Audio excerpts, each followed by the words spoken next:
We are so thrilled to be partnering with Hinge. Hinge is the dating app designed to be deleted. As you all know, I'm a huge Hinge advocate as I met my partner of almost 3 years on the app. Even before meeting him, Hinge was always my go-to app because I met more relationship-minded people here and had some great dates. Clearly, I haven't been on the app for a little while, but I re-downloaded it to check out some of the new features. One that stood out to me was the voice prompt, my best friend's take on why you should date me, where your friend can hype you up. Not only does this make the profile creation less daunting, but it's not always easy to see your own green flags. So to test it out, I asked Yue some fun prompts to get her take on what I could put if I was dating again. So the first one, how long have we known each other? What was your first impression of me and how has that changed? Julie and I have known each other for almost 10 years. My first impression of Julie was that she's very social, but I've learned that she has a lot more depth to her beyond the social butterfly that she is. My next prompt, what do you think are my green flags?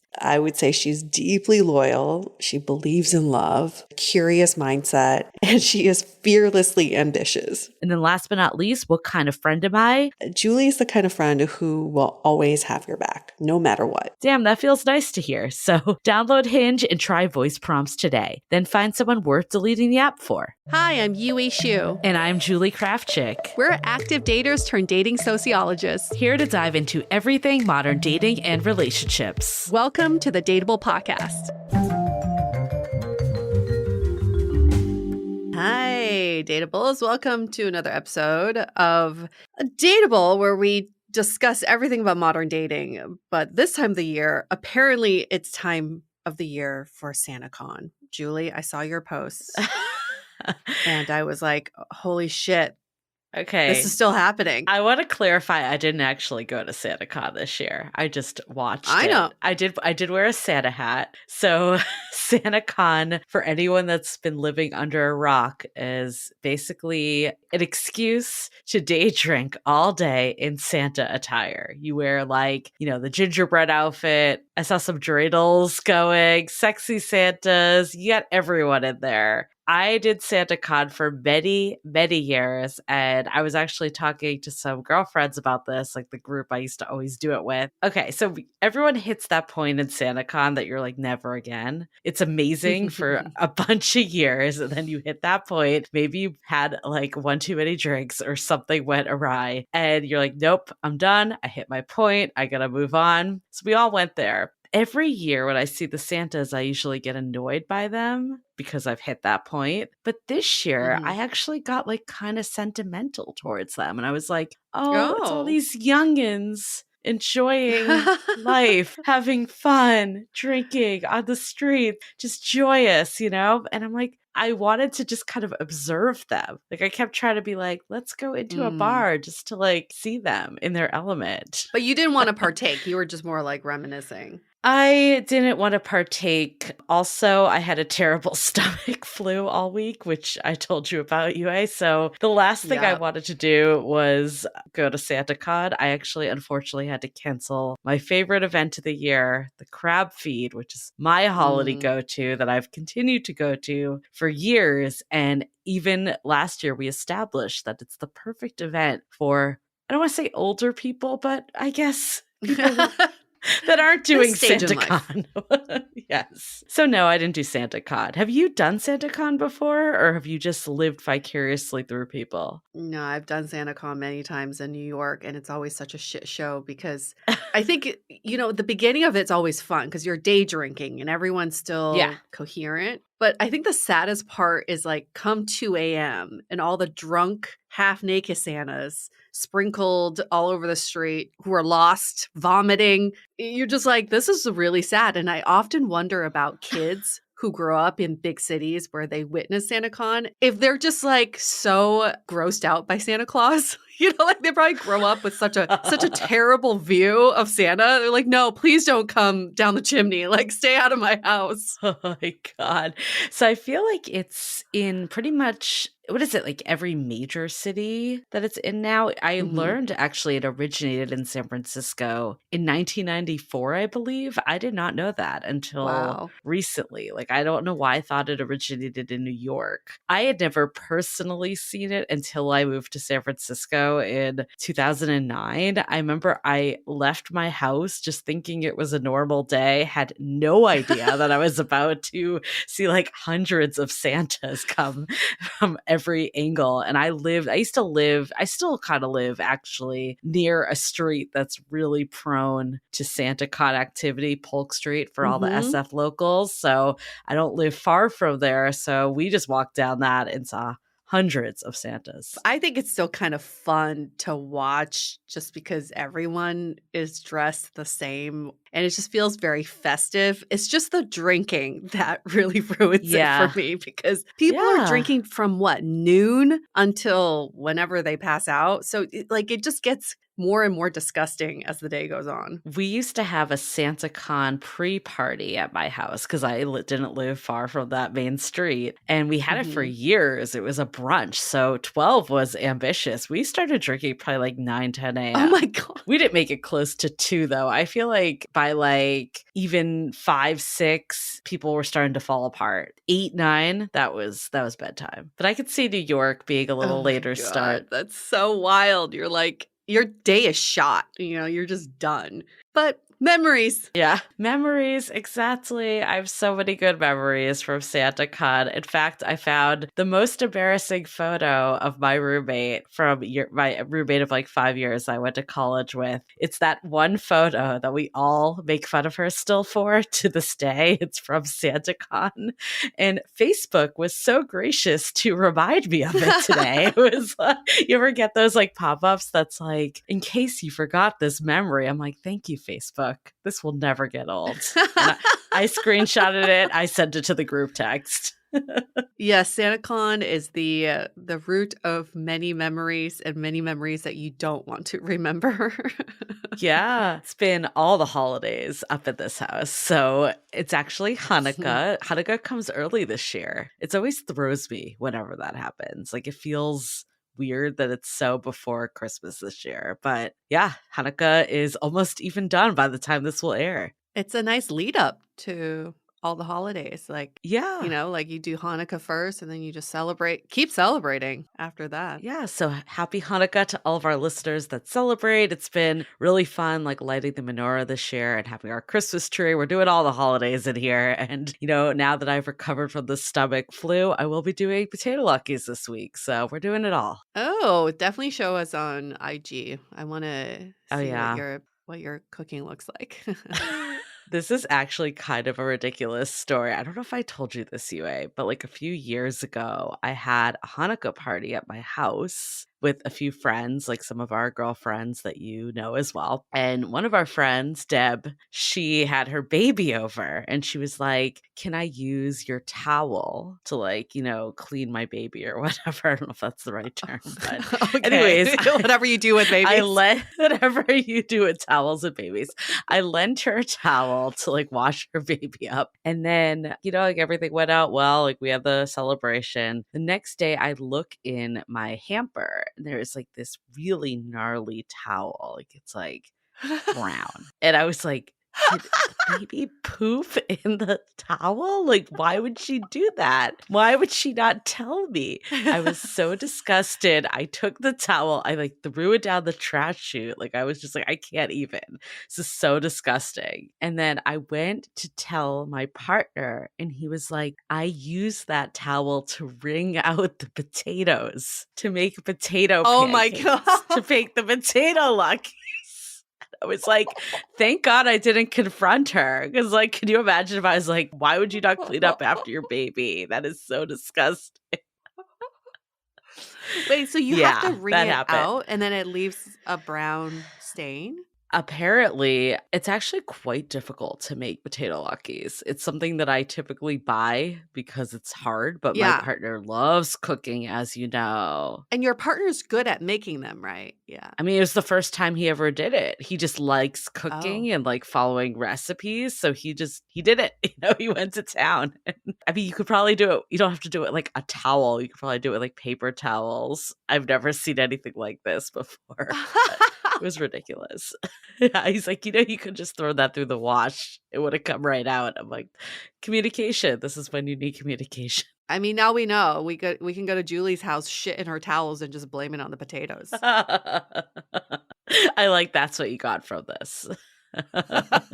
Well, speaking of things ending this episode, we're talking about second chances at love, where Good our transition. guests are both divorcees who are navigating the dating scene again. We got Heather and Laura from the Thirsty podcast. They're both in such a great place in their lives in terms of their love lives. And it just makes you think like people are often so scared of starting over, or air quotes, starting over. You're never starting over. Thinking about divorce and how scary that could be, or thinking about getting out of a long-term relationship and starting to date again. But Laura and Heather are proof that life can actually get better that second time around. And because you learn so much from that first go. So this conversation, I think, is such a great episode for end of the year too, as you think about like starting over, new chances, second chances, and starting anew. It just makes sense that whatever you embark on in that next chapter, it's bound to be better. I love talking to them. We had the pleasure of being on their podcast, Thirsty. That's how we got in touch with them, is that they reached out to UA and I, and we were actually able to record while we were on our retreat in Joshua Tree. So that was kind of fun. We did a live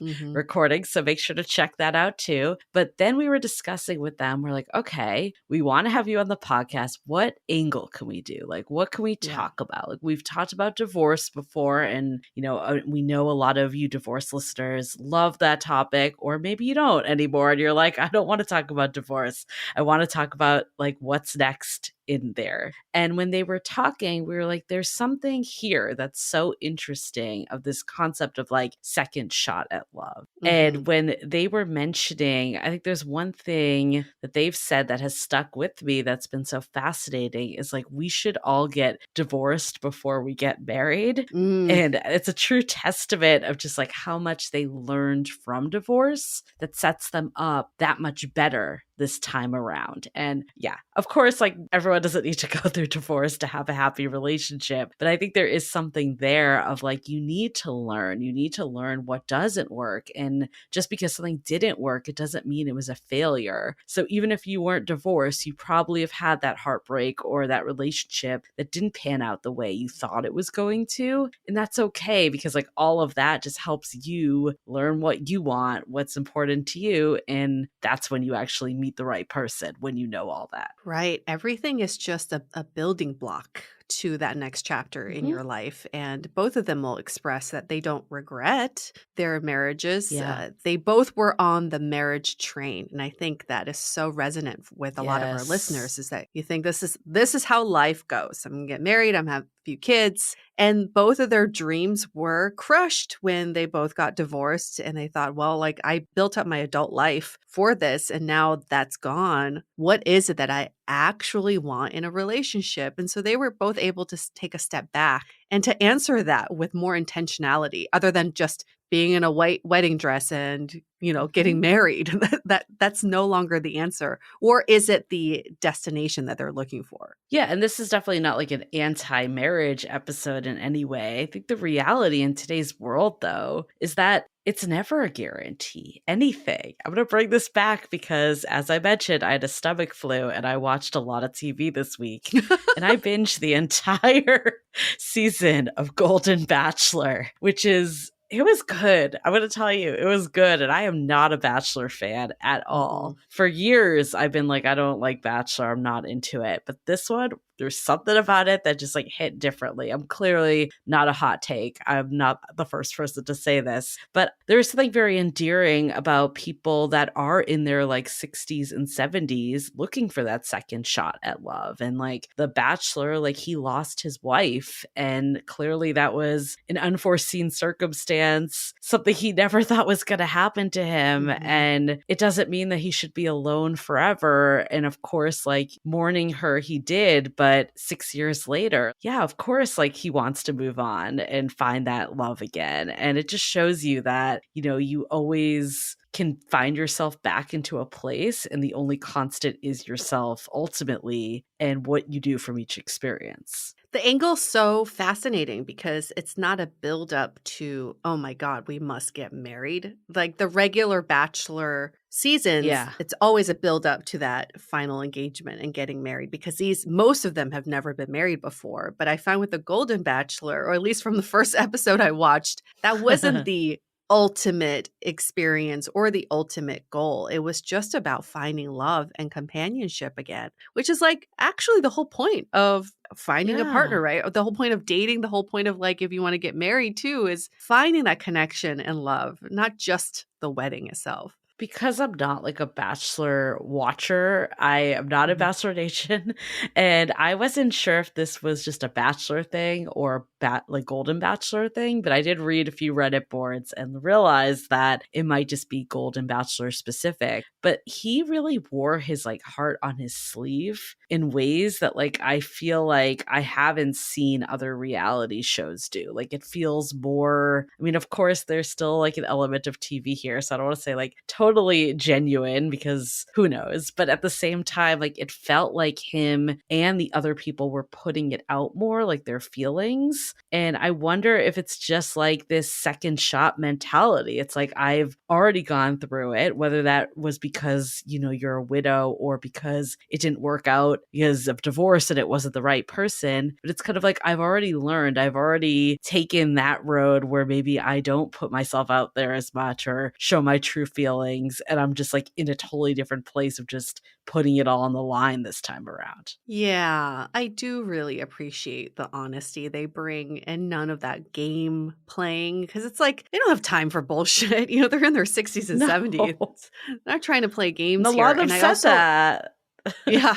And I also appreciate that a lot of them feel like they don't need, like, it's not something that's they need it, but they want it. They desire that companionship. Yep. And you do get a sense of the thirstiness on the younger Bachelor. Like there's just like, I need this relationship. I need it to work. And so you don't get that desperate feel on the Golden Bachelor. Yeah. I really want to know why this is like a missed opportunity, but why their podcast is called Thirsty. With Laura and Heather, because I feel like if anything, their mentality was the opposite of thirsty. Of course, when they started this podcast, maybe they felt different, but what they bring to this episode, clearly we won't go into it all. You'll hear it for yourself, but it just felt like so much more self-assured because they knew what they wanted. Yeah, Heather, Laura, you hear that? Maybe your podcast should be renamed Quenched. More on brand. No longer thirsty.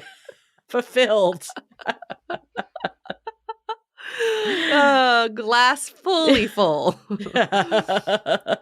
So many names for you all. But anyways, we won't keep going. We won't rename the Thirsty podcast right now. And because we have such a great episode and we're excited for you to all dive in and learn from this. So before we get into it, a few quick announcements. At DATEABLE Podcast, that's where you find us. We are going to change our Facebook group's name. We told you we would do it before the year's end. And without further ado, we brainstormed this heavily and we decided to land on one of our favorite sayings that floated around the Facebook group. So we are going to call it the BDE group. What does BDE stand for? Not what you think it does.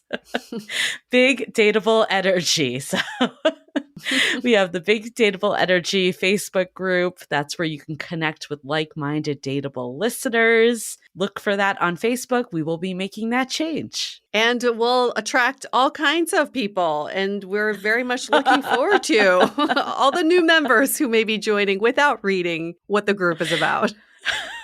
That's the one thing that Yue and I were like, okay, we might need to monitor. If it gets weird, might have to change the name again. But for now, we'll give it a try because we'll make the dateable prevalent enough that hopefully we don't get people that, you know, are just coming into BDE groups. We are a very inclusive community. But everyone does have big dateable energy. I think it's such a great term. I think was it Caitlin, one of our moderators, that first coined that? Someone did in our group, and I'll give her a shout out because even if she wasn't the first to coin it, she definitely uses it a lot, and I love that. It's so great. It's so perfect. And last but not least, you know what we're going to say? It's the holidays. There's one gift that you and I would love. We are so close. Getting there. So close, yet so far away at the same time. But leave us a rating and review. Our goal is to get to 1K. I think we're about getting close to 800 right now. So we're still a little ways off. But we know a lot of you listen that have not left reviews. So we know it's one of those things that no one does or always says, oh, I'll do it later. But if you don't mind just taking two seconds out of your life, it would mean so much to us. You can just tap 5 stars. Some of you actually have reached out and said, like, where do I find this? If you scroll down on Apple Podcasts, when you open up Dateable, you'll see stars that are not filled in. So all you need to do is give them a big tap, and then it will be live and you can add a review if you would like to. So thank you in advance. It keeps us going. Here's a trick that I have yet to try, but I think it would work. Next time you're with your friends or on a date, just be like, hey, show me your Apple Podcasts. I just want to see your top podcasts. Search for Dateable, quickly give us a 5 stars, write a little review. Just do that with all of your friends, and then we should be able to reach the 1,000 by the end of the year. I like that idea. And then you'll show your dates that you are indeed dateable. Obviously. Win-win. Awesome. Well, before we get into it, let's hear a message from our sponsors. This episode is brought to you by the book A Winter by the Sea. With over 1.5 million copies sold, best-selling author Julie Klassen's name is synonymous with Regency fiction in the eyes of her many loyal readers. A former editor turned 3-time Christie Award winner, Klassen delivers immersive storytelling, satisfying romance, and intriguing mystery that make her books unforgettable. In A Winter by the Sea, the Duke and Duchess of Kent and their baby daughter rent the neighboring house, and the sisters are called upon to host a few members of staff. Emily Summers soon finds herself caught up in 2 rivalries. First, while striving to further her writing aspirations, Emily is torn between her loyalty to a well-established publisher and his flamboyant competitor. Second, despite her best intentions, she is attracted to one of their new guests until an unexpected visitor from her past shows up. Ooh! Find A Winter by the Sea by Julie Klassen everywhere books and ebooks are sold. This episode is sponsored by Via. We all know there are things that can help set the mood in the bedroom, but did you know a little THC could also do that? Yes, Via has developed a unique blend of pleasure-enhancing cannabinoids, libido-strengthening herbs, and a low dose of THC all into one mind-blowing gummy called High Love. This gummy, wow, it will awaken your senses, increase blood flow, and intensify any sexual experience. I've been pleasantly surprised by the High Love gummies because it is just the right amount of THC for me to have a good time without feeling sleepy. And hey, if THC is not your thing, Via also offers a wide array of other gummies without it. And everything legally ships in 50 states with discreet packaging directly to your door. So if you're over 21, you can get 15% off and a free pack of award-winning Dreams THC plus CBN sleep gummies with our exclusive code DATEABLE at viahemp.com. That's VIIAHEMP.com. Let the gummies work their magic. Head to viahemp.com and use the code DATEABLE to receive 15% off and 1 free sample of their Sleepy Dream gummies. That's viahemp.com and use the code DATEABLE at checkout. Take your passion and pleasure to a whole new level with High Love from Via Hemp. Okay, let's hear it from Laura and Heather.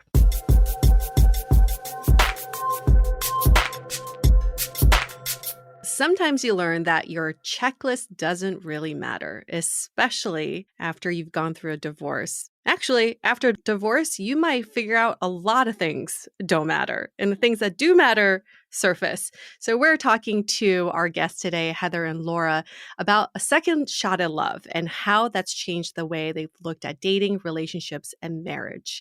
Their podcast, Thirsty, is all about navigating dating after you've been divorced, which both of you have experience with. We've got Laura, who's 41 years old, lives in Chicago, originally from Washington, Illinois. There's a Washington, Illinois. Didn't know that. She is divorced and now in a monogamous relationship. And then we've got Heather, who's 45 years old, lives in Chicago, originally from Waxahachie, Texas. She's divorced and now in a monogamous relationship. Welcome. Welcome to our show. It's such a pleasure to have you all. We've been on your show, so we're basically dating at this point. Yeah. Let's start with Heather. Why do you think our culture is so marriage obsessed? Why do people date to get married? Well, I think it goes back to Laura and I were actually talking about this very subject with some friends earlier today, the relationship escalator, I think sometimes we treat our personal life the way we treat our career, like we think you get promoted to the next level and then you work really hard and you get promoted to the next level. And it turns out maybe that's not how life should work. And I think we get really attached to the idea of achievement and success. And I say that with quotation marks. And then I think sometimes things go wrong like they did for Laura and I. You get divorced and you start questioning everything you thought about the way life should work, the way it does work, the way relationships are structured. And you realize maybe you were approaching the whole thing entirely wrong. I recently had a conversation with my boyfriend, who I've been with for a year and a half. We had a breakup this spring for a few months, but we're back together and very happy. And I was getting kind of emotional because we were driving through the suburb that he lives in, and it's very family friendly. There are families on their lawn. They have block parties, kids playing in the front yard. And I got a little tearful because I was like, I used to want that. And because I've been divorced, that's not ever going to happen for me. And I got kind of emotional about it. And I was like, boyfriend, aren't you kind of sad about that? That's not going to be your life either. He's also divorced with kids. And he was like, I'm not. He was like, I was never that person that had this idea of what my life had to be or how things had to turn out. I didn't have some sort of goal of what my life needed to look like in that way. I more live in the moment, and that feels right to me. And I was like, well, you're one in a million, and maybe more people should think that way. And it kind of changed my thinking on a lot of things, to be honest, that maybe we shouldn't be treating our lives like a job. Yeah. It is amazing just how much we're brainwashed by society that you're supposed to take these certain steps. Laura, maybe take us back to when you met your first partner. Where were you? What was your mentality like? And how did that relationship eventually go to marriage? Yeah, I wanted to climb up all of those steps. I was so eager for milestones. And I think that was part of it. I wanted those experiences, and friends around me were getting engaged and planning weddings, buying first houses. I wanted to do all of those things. And I think I was too young. And again, young in quotes. I wasn't that young, but I was, early 20s. I didn't have a lot of relationship experience. So I also didn't know what I didn't know. So I wanted these experiences. I was with somebody who I think we had a great friendship. I don't think we had a great romantic relationship. And I didn't really understand what it meant to have a deep, real, raw, relationship where you know how to fight and, make up and all of these relationship skills that I think you learn as you get older. Neither one of us had those. So we got along well. And I was definitely the pusher. I'm like, I want to get married and I want to buy a house and then kids and pets and all of these things. And we did that. We did all of those things. But if I could take it back, I don't think we were meant to do all of those things together. I just didn't know. Well, and what's funny is Laura and I actually met because we were both writers for a major wedding website. And so we were blogging about our weddings, and that's how we met. I actually went to Laura's wedding with the person she's talking about. Laura, do you feel like that kind of fed into the whole thing? I feel like for us, it was very do this, then you do that. And I don't know. It's so funny because you and I don't think that way at all anymore. I cared so much more about the wedding than I did about the marriage. And I can fully own that. I got so wrapped up into, all of those exciting milestones, dress shopping and cake tasting. And it was so much fun. But we weren't working on our relationship during that time. It was just, everything was kind of just second class to the wedding. We were just so focused, and I was so focused on that. And writing for a wedding website definitely tips you over the edge. All of the wedding shenanigans. Yeah, it did have a big influence. And I wish I could just, again, have taken a few steps back and understood that. But then I think about it, if I were to get married again,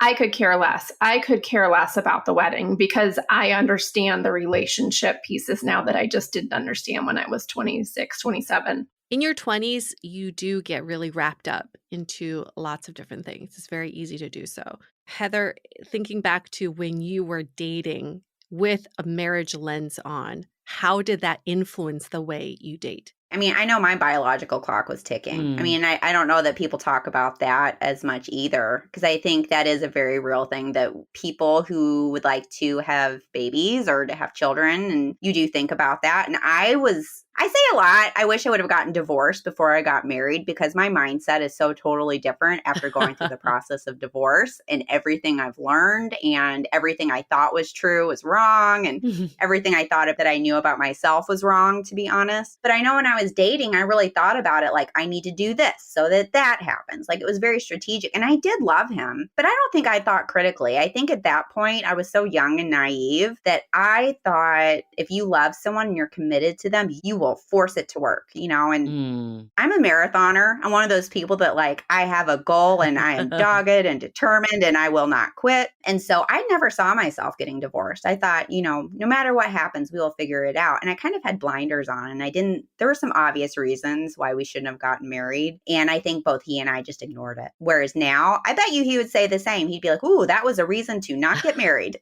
You know, we did it anyway, despite the fact that I think anyone would have told you it was a bad idea. I want to hear from both of you on this, but maybe I'll start with Heather just because to pick up on what you were saying. But like, what qualities do you think you were focused on more back then that you realize like now in retrospect didn't matter and maybe even led you to the wrong partner? Well, so I met my ex-husband. I started dating him just a few weeks after getting out of a prior 3-year relationship where we were supposed to get married. And I called off a wedding 2 months before the wedding because I found out he'd been cheating on me the entire time. Oh, shit. Yeah. And I think I was at a point where I wasn't thinking straight and I wasn't taking the time to figure things out for myself and be comfortable being alone. Because again, biological clock. I was looking for someone I felt like I could trust, who was a good person. And he is both of those things, but that's not a reason to marry someone and make a lifetime commitment to them. I was really reacting to what went wrong with the major relationship that had just fallen apart. And I think if I would have been braver and take some time to be alone for a while and reflect and grow and work on myself, I think that would have led to me making better choices. And what about you, Laura? I mean, I don't know that I was really thinking about it that hard. I met my now ex-husband when I was 24-ish, and he was a year younger than me. He was fresh out of college, had just moved to the city when we met. Poor guy, like was not looking, I think, to land in a long-term relationship. But I hadn't really had any serious relationship. So I remember we celebrated our 6-month anniversary, and that was a huge milestone for me. I had never dated anybody that long. And so it was just one of those things where we liked each other well enough. We had enough common interests. He was a nice person. He had a good job. He was supportive and kind. And, you know, and it just snowballed in a certain way where I never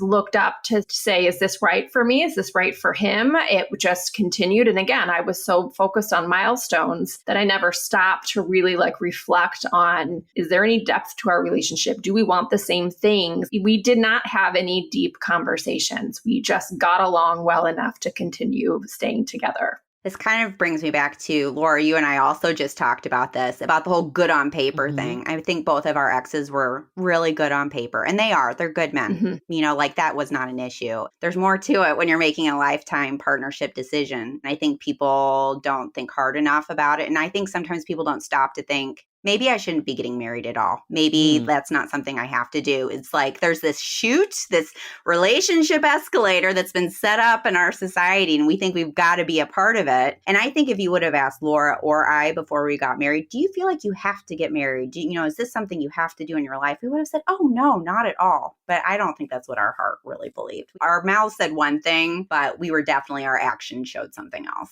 How long were you both married for? I was married for 8 years. I want to say 9 sounds about right. When things kind of just blow up in your face, you realize that your goal was marriage, you go through the marriage thing, you realize it's not for you, you get a divorce. What was the first moment you realized, holy shit, like that is not actually what I want? Like, I call it a Truman Show moment of just opening the door and realizing, wow, I've been in the simulation that I no longer want to be part of. Do you remember a pivotal moment? I always tell people when they're thinking about getting divorced, like, you need to fight for it. Like, the decision to get married, I think for most people is very serious, even if they do it with all the wrong factors in play. When you finally get married, for most people, it is a very serious decision. I always tell people, do everything you can to save it, because divorce is brutal for anyone. Like, no, I don't care who you are. It is brutal for anyone. So try to save it. But if you hit the point where you have lost hope that anything will get better, when you have lost hope that things will change, when you have lost hope that things will get better than they are, that's when you need to pull the trigger on a divorce. And it's what's fair to them and it's what's fair to you. And you can't help it. This is how people feel. Divorce a lot of times feels very combative, but in the end, I think it's an act of love to yourself and to the person you're with when you know it's over to walk away. And of course, it causes so much pain and grief, but in the end, it is an act of love. And I feel that things can be hard and right and good all at the same time. I remember having a conversation with my sister when, my marriage had not been great for a while. And she mentioned something about me getting divorced. And I'm like, what are you talking about? I'm not getting divorced. Like, there is a point where it just hasn't entered your headspace yet. Even though maybe the people around you can see the writing on the wall, like you're not there and you do have to get to that point. And I really thought that we were going to figure it out. But I started therapy, which I had not done before. And because I definitely wanted to, independently of him, like really sort through my feelings and figure things out. And in one of my early therapy sessions, we were talking, and then my therapist was like, do you realize what you just said? I'm like, no. She's like, you said I would be happier outside of this marriage. And like, I didn't even realize that had come out of my mouth. And I think it was the first time I really said it. And it was just like that was my turning point moment of, all right, let's talk about this and work through and figure. And then from that point on, I was done and ready to figure out my next step. So what I find so fascinating about what you've shared is so much of this was just driven by the milestone achiever mindset. A lot of it not even knowing what you want at all. So now that you're divorced, back in the dating scene, how are you dating differently, knowing what you now know? I think Laura would agree. We were both total effing messes when we first started dating. I think I can say that. I mean, it's on our podcast, so it's out there. It's been a journey. And, and I said earlier, I know for me, I have learned more and I have grown more in the last 3 years than maybe in my entire life, because divorce forces you to look at yourself and rediscover who you are, like down to your cells, all the way down. And it becomes a journey. And I will say I had to learn all of it in the last few years. I think at the beginning, I had no idea what I was doing, what I wanted. I was in no mental place to be dating, but I was moving forward. And I think now I'm really looking for someone who adds to my life. I'm very happy. I have some great friends. I have great hobbies. I have a great job. I have great kids. And I look for someone who's going to add to my life. I look for someone who, first of all, I respect and admire, someone who we have a peaceful relationship. People don't prioritize that enough. Like, so many people I will call myself out, guilty. I would fight with them all night. The next day I just be like, oh, we're passionate. That's chemistry. No, it's not. And now I'm in a relationship that is so peaceful. We have arguments. We don't agree on everything, but he never makes me feel bad. Ever. And I think he would say the same thing. And I think not enough people prioritize things like that and think critically, about what the relationship looks like and how it feels. And you don't have to be in a relationship. That's the other thing. People think it's like you hear all the time, and I'm sure y'all hear this a lot on your podcast. Oh, I'm dating a few people and I don't know which one to pick. It's like, you can also opt out entirely. If you're not that into any of them, you don't have to pick one. Yeah, I agree that I was like a hot mess express during early days. And I predated Heather with divorce time. And I didn't have any local friends who were divorced or getting divorced. So I was just all out there on my own on dating apps trying to figure out what to do. And it was really messy. But I have also had several serious, great, wonderful relationships where I have learned all of the relationship skills that I didn't have in my 20s and going into my marriage. And I'm really grateful for all of the experiences I have. And I just ran the Chicago Marathon. Woo! And of my 3 significant relationships I have had since my divorce, including my current boyfriend, all 3 of them were out there on the course and like tracking me. And like, I feel so successful as someone out there dating, where I've had great relationships that have ended. And I feel like both people have gained a lot from it and are still kind to each other. And I definitely did not have those skill sets in my younger years, because I definitely would have just burned the house down in those relationship endings and not been, being able to maintain a relationship. So I have learned a lot of skills during this post-divorce time that has helped me grow so that I can land in a healthy relationship, which I am in right now. And it's wonderful. But it took me a long time to get to the point where it is like a really great, solid relationship. Yeah. And speaking of solid, healthy relationships, Laura, what are some qualities you look for in a partner now that you didn't before getting married? I think because divorce, being a single parent, doing so much on your own, like independence is so key for me. So I really look for somebody who values that independence in me and doesn't try and get in the way of that, because I'm always going to operate the way that I do because I need to. I can't rely on someone to be there for everything. I have to be able to do it. A lot of men can be threatened by that behavior, or they want to come in and help and save the day and all of that. And I'm like, I am still going to be climbing the ladder and cleaning out my gutters and doing all of the things that I need to do because that's how I'm going to be. And I have definitely dated men who don't like that behavior in me, or they try and change it or question it. And so those are like certain things like, do you understand who I am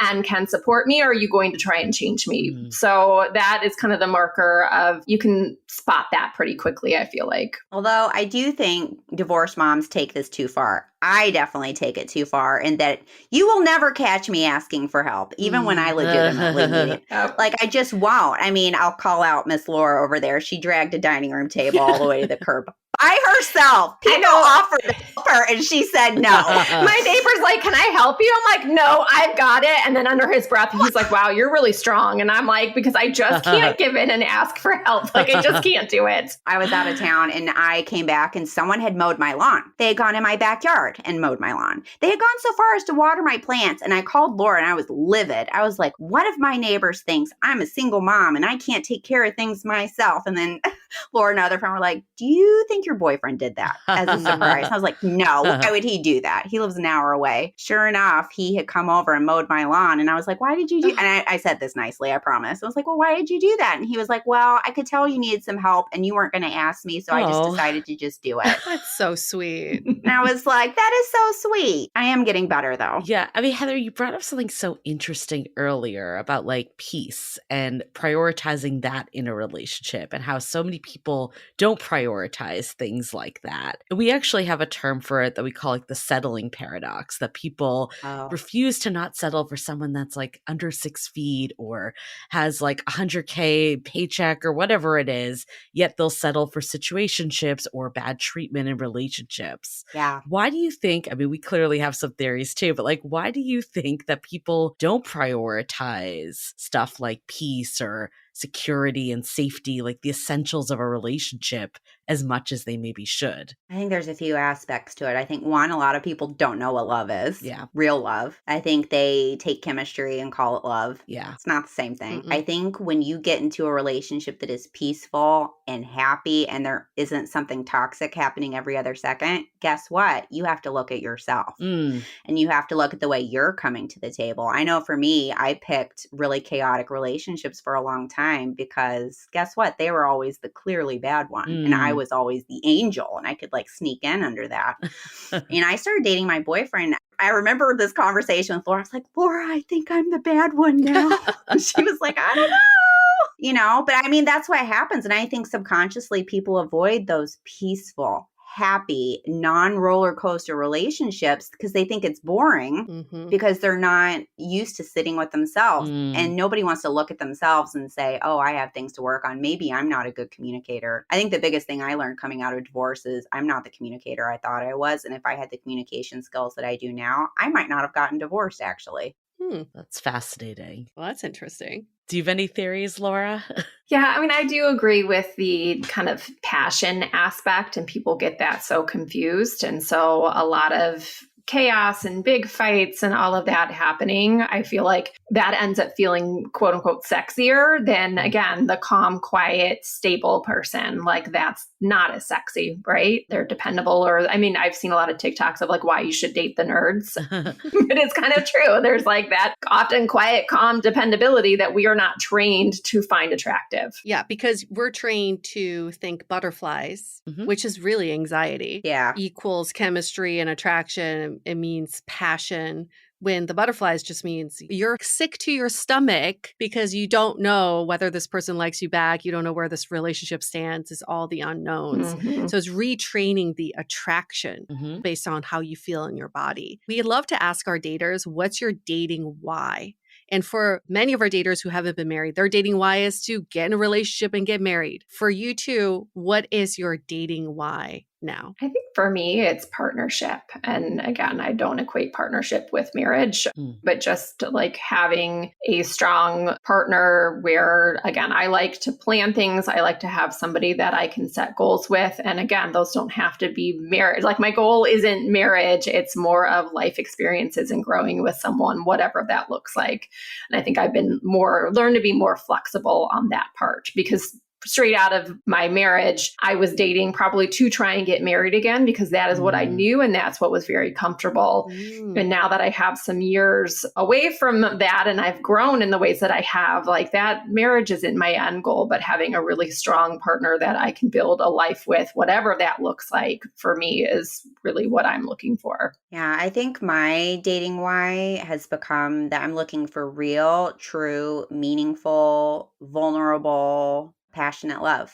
And that could look like a lot of different things. Maybe it's marriage. Maybe it's living together. Maybe it's partnership. There's all different kinds of forms that can look like. But I know for me, that's what I'm looking for. I did have a bit of a come to Jesus, maybe like a year or so ago, of realizing that in the past, I realize that there's a difference between dating and pursuing a relationship. I think those are two very different goals. And I think, I know I went through a period and it was a lot of fun and I stand by it. And it was a great thing for me to do where I was just dating. It was fun to go out. It was fun to meet people. It was fun to like feel courted. And it's like the attention and the validation and the kind of superficial things. And I would have never said this out loud, but that is what I was doing. And at a certain point, I transitioned into pursuing a relationship. And that's when you don't necessarily run away when there's something that doesn't work perfectly. You might get mad at each other and you work it out instead of calling it quits. There's a transition that happens, I think. And I don't know that everyone is aware of the difference between dating to date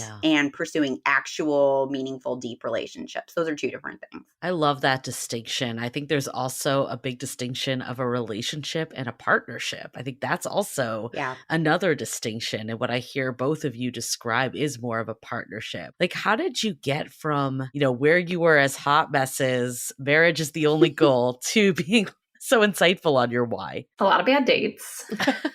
A lot of mess. I mean, you do learn a lot from the mess. It's kind of why we started our podcast, because we had a whole lot of mess going on, but we learned to tell those stories in a way where we grew from it rather than bashing the other person. We looked at ourselves. And I know I personally grew a lot from those experiences because, as you all know, when you're putting your stories out on the internet for people to listen to, like, you really think about it and you self-reflect. And I learned how to not get myself into those messy situations and then to understand where I wanted to go, which I hadn't thought about. I didn't sit and really think about why I was dating before. I was just out there doing it. Well, I don't know that you know enough at the beginning. It's kind of like, I know for me, I learned through doing, and unfortunately my doing was dating a whole lot. I think you get out there. And for me, what I thought about was giving myself grace, understanding that getting healthy and healing is a practice and a journey. And guess what? You can't just flip a switch and suddenly be making healthy choices. You need to give yourself grace and time to build those muscles. And I always told myself, and Laura and I have told each other, and everyone who listens to our podcast and all of our friends,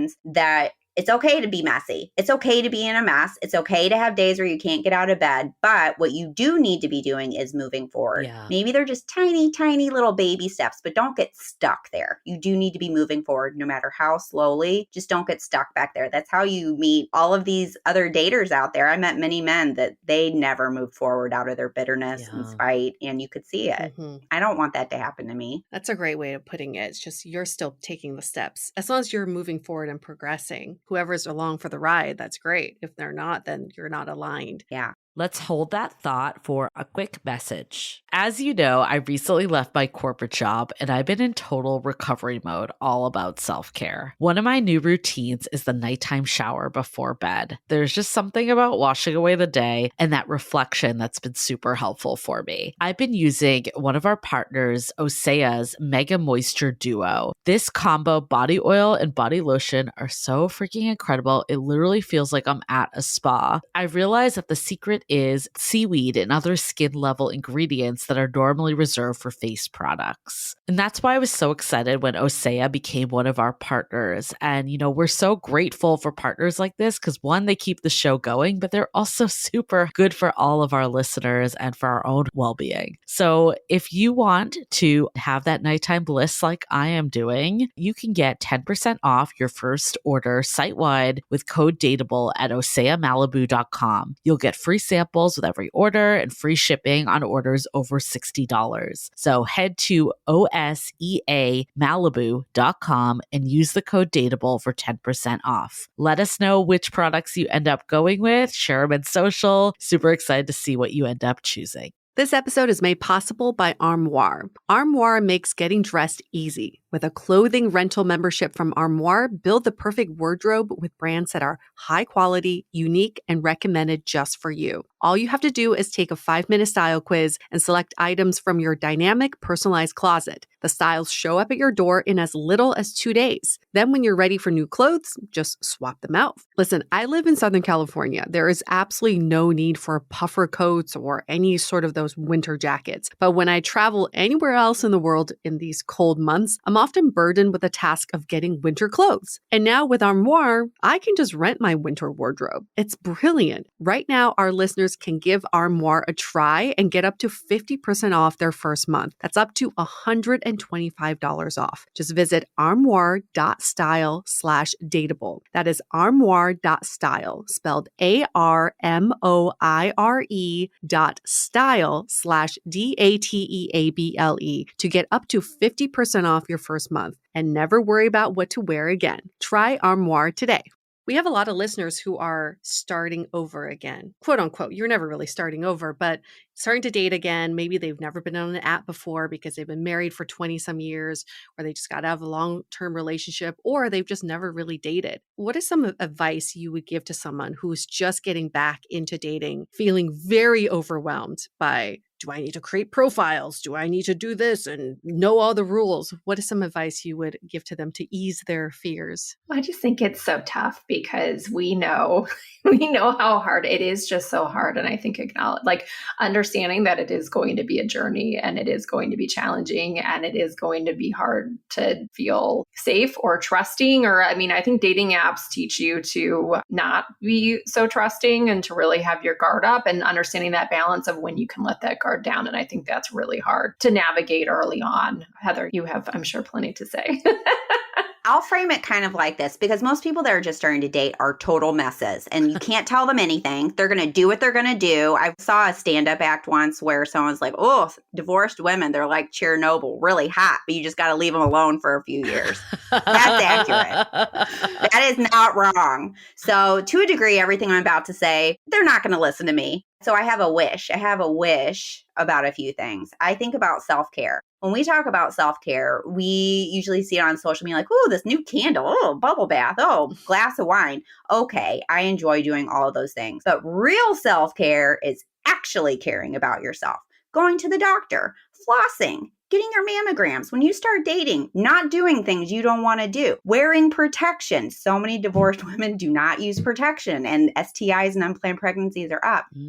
Don't maybe date while you still live in the house with your ex-partner, with your ex-spouse. Maybe don't do that. Wait till you at least are in a different place. Those are kind of basics that I tell people, mainly the one about don't do anything you don't want to do, because your self-esteem is so low. Yeah. I think coming out of a divorce or separation, you feel lower than dirt. And that puts you in a lot of bad and unsafe situations. I know I made a lot of bad choices, and I'm really lucky that nothing really bad happened to me because of it. First, I'm glad that nothing bad happened to you because of those circumstances. But I think the other piece too, it's like the fact that you two came out of this so positively. I mean, obviously, I don't know where you were like right after the divorce, but the way you frame it now as like the second shot of love, I'm going to learn from what I did the first time and, go into love with a different mindset. How do you get there? Because I think there's a lot of people, and maybe this is just like what you were saying, Heather, those first couple years, you need to just let people do them and they'll eventually get there. But let's say you're like straight out of that breakup or divorce. How do you start to be like open again? Or is that something that just comes with time? You need to find other divorced friends. I'm not even kidding. That single-handedly is the biggest surprise and was the most important thing. And I'm not saying this euphemistically. I think I'd be dead if I hadn't connected with Laura and with our other friend who has been like a big part of my like support network. It is so brutal. Divorce can be so hard. And I know for me, I started my divorce during COVID lockdown before there was a vaccine. Whoa. Like it could not have been a worse situation. I really wish that for anyone coming out of divorce, find other divorced friends, find other women who have been through what you've been through. That's maybe further along. Like that's the key. They need to be a little bit further along to hold your hand and bring you forward and to give you that hope that it's not always going to be like that. Because there were many days where I was like, oh, Laura seems fine. Maybe I'll get there soon. I'm coming. Yeah, the community piece I think is huge. And just, I think also being able to understand through, like Heather said, others who have come before you, that being messy is okay, and to kind of understand that path, and just people who understand what you're going through. Because my married friends were very supportive, but they just didn't understand. They wanted to be helpful, but they didn't know. So our other friend that we talk about that we group chat with all day, every day, she's not local to us. And so she and I got divorced around the same time. So we did go through it together, just not locally together. So we couldn't hang out, but we could talk and commiserate and all of that. But she reconnected with her long lost love. And so she never got on the dating app. So she just like lived vicariously through like my messy stories.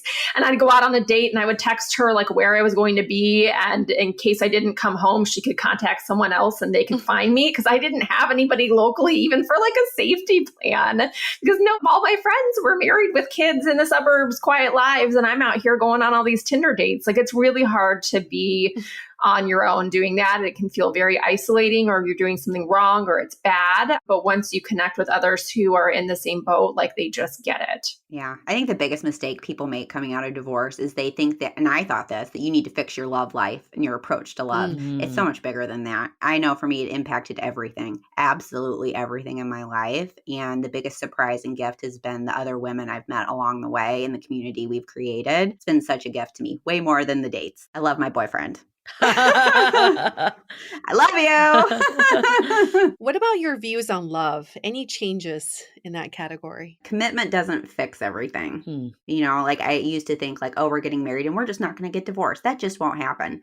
That actually doesn't work. I think some people come to marriage that way and they find a way through, and that's great. But for a lot of people, that doesn't work. I think for me with love, if you reach a point where it really has reached its expiration date, I no longer see relationships or a love affair ending as a failure. I've had relationships that were only a few months and they were wonderful and beautiful, and I'm so thankful to have had them. They ended. And I don't think that means they were a failure. And so I just see love very differently now. Longevity is not a measure of success in my book for love and relationships at all whatsoever.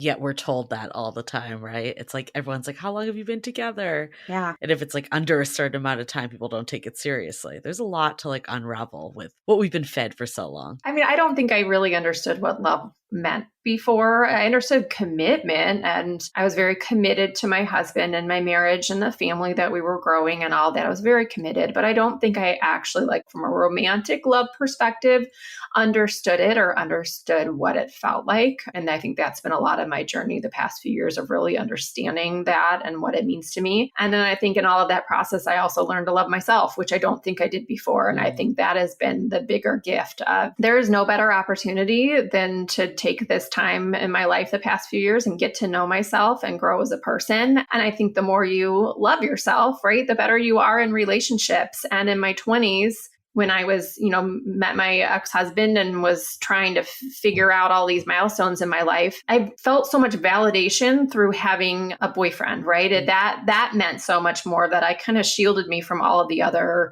things I needed to be doing for myself. And I look back, I'm like, I was in my early 20s. I was living in the city. I could have been out having so much fun or trying new things or really learning about myself, but I was so scared to like go to a movie by myself, and I think a big one is like go to dinner by yourself. When you're young and you're like insecure, you're like, oh, what does it mean if I'm out alone? What do people think about me? Turns out no one cares. But at the time, I just felt like I needed to be in a relationship in order to have that validation. Time and age and divorce teaches you very differently. And you both kind of touched on it. Like there's different qualities now that you see are more important to having that loving relationship. I know you both mentioned that you kind of went outside of your typical distance zones with your current partners. And, we've seen people before that just get so hung up on certain things like distance or height or whatever it is. It just makes the population so small. So it's hard to actually find someone. Then that's when it feels like you're in the needle in the haystack mentality, right? Because you're like looking for someone that's in this finite group, but also has all the qualities you're looking for. How did you start to drop some of those criteria so you could focus on the stuff that was more important? Man, it drives me nuts when people say things like that. It drives me nuts when people say stuff like that. Because so often, I know Laura and I hear from a lot of listeners about, I really want beautiful. I want all that love can offer. I want everything. And then they say things like height or their job or these superficial things. I'm like, as long as you have superficial things on your little checklist over there, you're not getting what you're looking for, because none of those things matter in a relationship, like not a single one.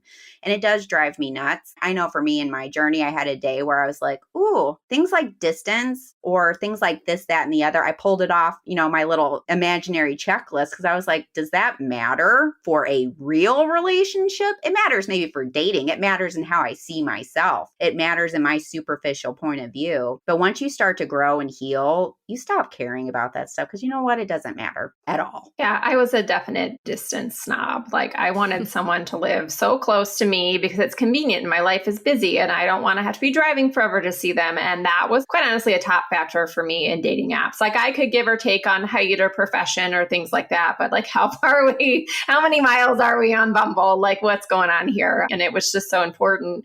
And once I started, had some experiences with people who weren't local, and I started to understand that, like, could this work for me? Am I open? I think you have to understand, am I open to something different than whatever I've had on my list before? Mm-hmm. And you dip your toe in and start to understand it's so much more about the person and not the checklist. I think the universe is really looking out for you, though, Laura, with the whole, she sleep swiped on her current partner, accidentally swiped right, like while she was sleeping. And that's how they matched. And so the universe was really looking out for you, I think. Yeah. Tell us that story again, Laura. Yep. So I was definitely in a dark dating phase. I wasn't in a great spot, wasn't meeting the right people.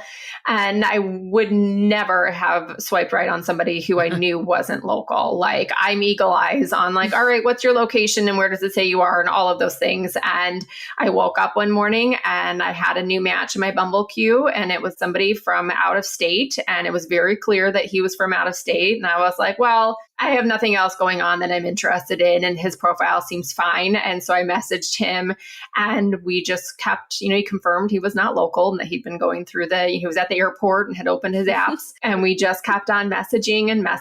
And we had a FaceTime date and then another FaceTime date. And finally it was like, I think you need to come here and I think we need to hang out. And we spent a full, a weekend together, and it was so great. And it just was perfect from that point on. But I have no recollection of ever seeing his profile. I would have never swiped right on him. So, it is a universal mystery. I think this is such a good example of challenging preconceived notions. Clearly, like Heather said, it was kind of like the sleeping gods did this to you. So that helped you challenge those preconceived notions. But you mentioned this earlier, Heather, actually, about how we don't think critically about our partners. How can you start to challenge these preconceived notions? Maybe if you're not so lucky to sleep swipe on someone, what are some other ways you can start to do this so you think a little more critically? I think sometimes people get so swept up in emotions. I use the analogy of sliders. There's connection, there's time, there's dependence,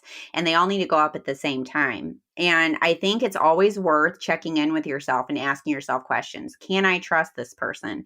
How do I feel about them? How are they treating me? Because I think sometimes we get so wrapped up in the chemistry and the feelings and the attention, and we don't take a step back and think critically about some things that are really obvious. Like, do we argue all the time? Are we mean to each other at times? Can we trust each other?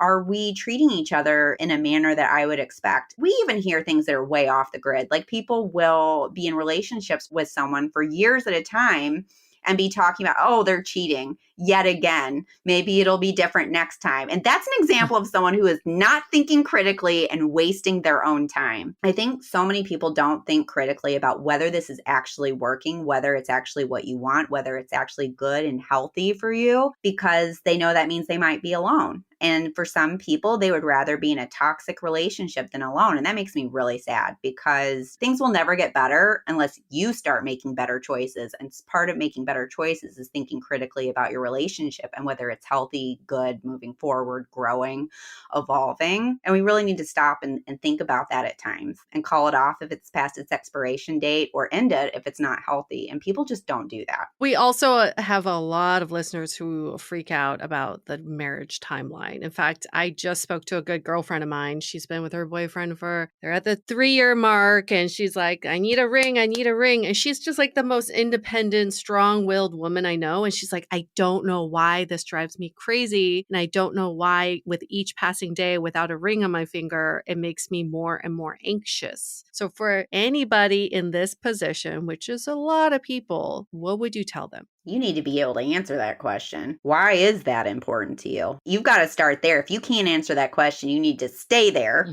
until you can answer it to yourself. Why is it important to you? What are you hoping to get out of it? And marriage is meaningful. Like, I don't think either Laura and I would say we're like anti-marriage in any way, but it is a much more serious decision than you would think. And it's also not something you have to do to be with the person you love. You don't have to do that. And I think if you don't know the answer to your own question, then you need to figure that out before you take any further steps. Yeah. And I think there's also kind of that security piece. Like, what changes in your relationship once that ring is on your finger? Like, do you think something about them will be different, or do you not feel secure with them if you don't have that ring? Because again, marriage isn't automatic security. Anybody can leave a marriage at any point in time. So what really is different, or what does that mean to you to have that ring? I mean, I'm definitely someone that can admit that those thoughts do cross my mind. And I think a lot of times it comes from what culture and society tells us about love. It's like, if they're serious about you, then they'll like put a ring on it, like stuff like that. And you almost like,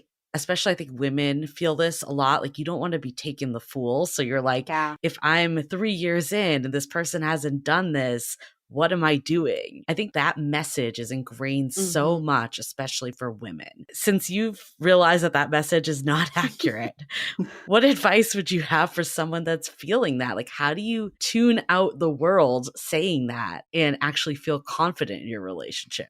That is really hard. It's really hard to do, to unwind an entire societal, cultural message, because I think to a degree, as you were talking, Julie, it was making me, and I had a little bit of my own aha moment. I think it's that active feeling like you were chosen, you were plucked out of the lineup as the, in quotes, number one. And it's almost like assigning a like that says something about your value, that someone wanted to marry me. And I would say a not small number of people maybe subconsciously think that. Yeah. It's not so much about, I love this person and I want to make this deep, huge commitment to this person. I think that, if you ask them, they would say the right answer. But deep down, I would say there's a not small number of people who they want to feel chosen. And, it's really actually about feeling chosen, feeling like I'm the best, I'm the one they want, which is not a good reason to get married, in my view. I think there's also, though, a piece of what parts of your life are at a standstill until that happens, which I think is a valid way to feel. Like, if you want to have children and,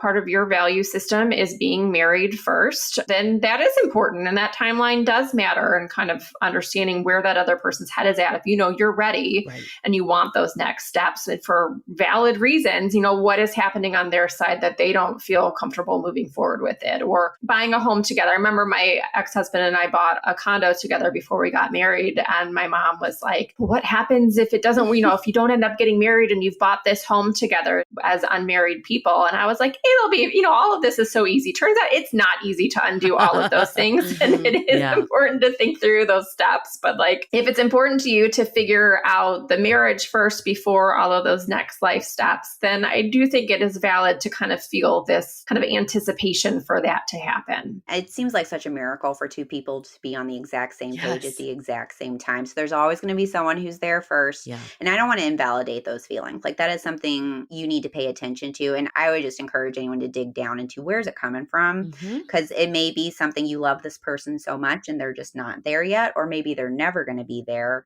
or you're looking for that feeling of being chosen. And I think it is important to know which of those things it is, and that will give you your clue as to whether to keep going or to maybe make it an end. And what conversations you're having. Are you on completely different pages and you want this, and your partner is like making fun of you for wanting it or ignoring you or not having those real conversations? Yeah. Or on the flip side, are you constantly in their face like, I need a ring, pick up my ring, are you going to propose? Because I think we see that a lot out there as well. There is a point of kind of trying to settle down your expectations and kind of being really pushy about it. And I will say I was pushy about it. I made my now ex-husband measure my finger for my ring size, and this is what I would like. I was so pushy about it. And I'm sure that he felt very backed into a corner. And I wish I could, have changed how I acted during that time. But like, your relationship the best, and you know what conversations you're having. And if you're with somebody who is so distant about it or won't sit down and understand where you're at and have those bigger conversations, probably not a good person to get engaged to at that time. Totally. Before we go into takeaways, I'm curious, last question of what your current stance on marriage is. Maybe this is a two-parter. And then if you talked to someone divorced while you were married, what advice would you have wished you had heard? I've actually been thinking about this a lot lately, because I have learned that serious relationships at this stage in my life are uncharted territory. When you're with someone who they have kids. I mean, it just happened last night. We were supposed to go on a date and he had some unexpected stuff happen with his kids. And I was like, no problem. I get it. Our kids are always 100,000% going to come first. And we have to be supportive of that. And that's different when you're married to the father of your children. That's a different experience. You are not number one. And that's just how it is. But I know I'm very important. But if his kids need him, he needs to be there. And same thing with me and my kids. And we just get that. And you have to be with someone in that way. And it just extrapolates out into, I don't know that I'm ever going to live with someone again, not while I have kids in the house, because he's not the father of my children. And I'm just realizing that partnership and building a life with someone looks a lot different. And so for me, I've been figuring out, well, what is that? Is it living together? Is it getting married? Is it committing to each other? Is it, what does that deep partnership look like? And it's uncharted territory. I think for me, personally, I'm not anti-marriage, but it does I think I'm in a questioning phase. Why would I get married? I'm not sure why I would. I'm not looking to have more kids. I don't know that I need to live with someone. And I'm not against any of this, but I don't need it the way I used to. So I don't know. I think for me, I'm in a questioning phase, not against it. Until I can answer my own why get married, I won't be doing it, because I can't answer that question that we were just talking about. I don't know. Yeah, I'm definitely open to it, but I don't need it. And I know that. And I think that's so important. I absolutely don't need it. My life is great, whether or not I'm married. I've lived on my own for long enough now that I think I would have a hard time cohabitating. So that would be a challenge. If I did get married again, I would definitely get a prenup just for the ease of, if it didn't work out, it's much easier to just not have to fight over little things and just end the relationship and go your own separate ways. So I'm definitely pro prenup. And then, like Heather said, kids are such a big game changer on what that would look like. My current partner does not have children, so it's just me. But I think about the dynamic for them, what that looks like, that I never want my kids to not feel comfortable in their own home. And if I brought anybody in, it would be after a lot of time, after making sure that everybody is comfortable and on the same page. As a parent, you don't work independently anymore, and you always have them to think about. So that definitely changes how I view marriage, rather than if I didn't have kids. The last few years of my marriage were really rough, and I grappled with a lot. And again, I didn't have that aha moment for a while that I was done. And it would have been so nice for someone to tell me that it is okay if you need to walk away and that you are not a failure. And I think we've talked about this a little bit about feeling, that idea of failure with relationships is really tough. And I think if I had known that it was just okay to be, it's take care of yourself first. I think take care of yourself first is the biggest piece, because I wasn't doing that. I think there would be two sides of it for me. I think it is helpful advice to receive. Fight like hell for your marriage, because I do think there are things I could have. I'm not sitting here saying oh, my divorce was totally my ex-husband's fault. It's not. I was all part of that too. And there are things that I think if I would have done it differently, maybe we could have worked it out. But I was too immature, and I didn't know what I know now. Yeah. Again, I wish I would have gotten divorced before I got married, because I'm such a different person in relationships now. I think that is, for anyone out there that's maybe in a marriage that's struggling, look at that. What can you do to get on the same page and really make sure you've tried everything before you walk away, because divorce is not fun for anyone. I think on the other side of it, if you are definitely getting divorced, I think the advice I wish I would have known at the beginning was to slow down. I've always had this feeling like, oh, time's ticking, and I'm wasting my life, and I'm wasting my life being upset and miserable and things aren't working. I want to get to the good part. The good part is right now, every second of every day, if you choose to see it that way. Relationship is not going to fix your life. More money is not going to fix your life. The perfect job is not going to fix your life. Having kids is not going to make you happy. None of that's going to do that for you. You have to find a way to be happy in every present moment, no matter what's going on around you. And to me, that's the fight of your life, is to find a way to find joy, happiness. What Laura said earlier, I think is really beautiful. You need to start with learning to love yourself, because I think a lot of people start the divorce process not even realizing how low their self-esteem is. And they just don't take care of themselves at all. So I would say just start there. Take care of yourself, and everything else is going to flow out of that. Love that. I feel like that's like a great takeaway in itself. Yeah. I mean, the other takeaways that I've had, this has been such a wonderful conversation. I think the biggest one is this think critically. It's so fascinating to me that in jobs, we think so critically, and all other parts of life, like our careers, even problems we're solving. Yet for relationships, we just kind of fall into things. We think the chemistry will make it work. We don't think about what it actually means to be with someone for the long haul. And what qualities even matter. The fact that, it wasn't that you had the wrong checklist. You didn't even have like a checklist a lot of the times.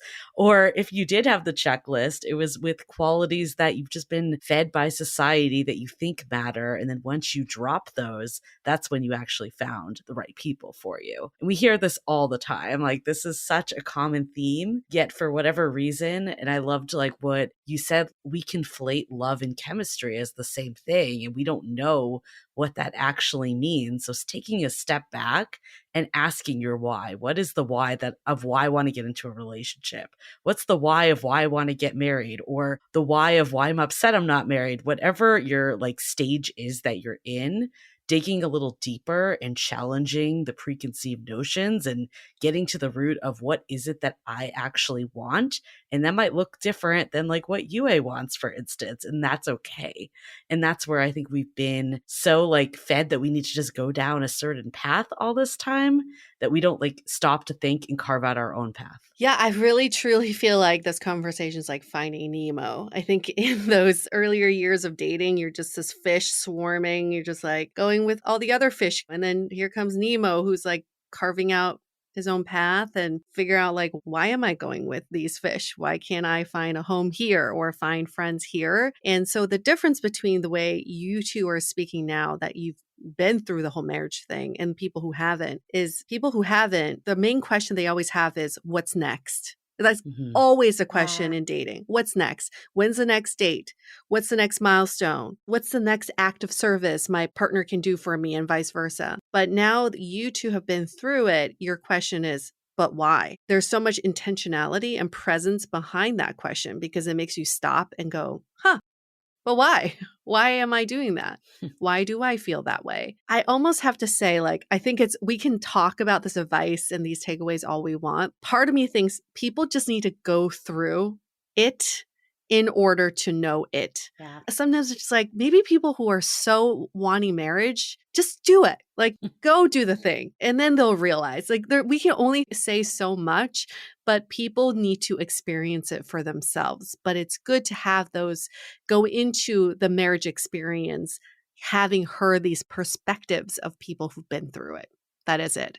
So for all of our listeners, we're not trying to convince you one way or another, or the whole goal here is to give you a holistic view of what marriage, love, commitment could be. And even if it doesn't work out, it's not the end of the world, because both of you sound like you have fucking great lives right now. So it's like, right. It's not the end. It just gets better. And it just gets better with all the human experiences that we have. I do wish people would be easier on themselves. Like you feel like, oh, why people are so hard on themselves and you're so mean to yourself. Like, why don't I have it all figured out? I'm such a mess. My life is a clusterfuck. We say that to ourselves, right? And I just wish we would be kinder and treat ourselves the way that we hopefully treat other people, that life really is a journey. It's a whole journey. There's no like ultimate destination. It's, a lifetime of moments where we're learning and growing and evolving, and it's a process. And you're not going to get it perfect probably ever. And it's better to accept that and just like learn what you can along the way. I love that. I think this whole conversation isn't like pro or against marriage. It's more of just find what works for you and have intention behind it. Yes. And do things that are true to you, not just because you're told that you're supposed to do something. And I love this mentality of having grace with yourselves, because the only time that you can truly learn what it is, like you two talked about, we had to go through that mess period when we started dating, is that really showed us what we needed to do differently and what we needed to change. And the accountability, that's the number one thing, is the more we can take whatever is happening in our lives and reflect instead of just blame other people, that's when the growth happens. Thank you two so much for being on our show. So lovely to chat with you both again. If people want to learn more about Thirsty, the podcast, where can they go? Yep, we're on socials at Thirsty the Podcast and thirstythepodcast.com. Awesome. Yeah. You can listen to our show wherever you find your podcast. We are all over the place. Pick a spot. We're there. So you can just Google Thirsty the Podcast and you'll find us. And if you want, you can go back to the very beginning and hear some of these terrible but very entertaining dates that we went on back in yesteryear. Oh my God. I think I need to do that tonight. You're going to send us a note afterwards and be like, oh my God. That is very enticing. Yeah. And we'll also make sure to link in the show notes so people have those direct links as well. Wonderful conversation. Thank you all for listening. While you're searching for Thirsty the Podcast, why don't you give them a 5-star rating and review on Apple Podcasts? It's really simple. And then while you're there, go to Dateable and do the same for us. And in the body of your review, you can talk about something you learned in this episode. You can tell us your own thoughts about love and commitment. Spill your guts out to us. We love it when people do that in their review. And then we're going to wrap up this episode. Stay Dateable! The Dateable Podcast is part of the Frolic Media Network. Find more podcasts you'll love at frolic.media/podcasts. You can follow us on Instagram at Dateable Podcast and visit dateablepodcast.com for access to all the episodes and our premium programs. Also, make sure to subscribe today if you haven't already on Apple Podcasts, Spotify, or your favorite podcast platform, so you are the first to get all the latest episodes. And most importantly, stay dateable.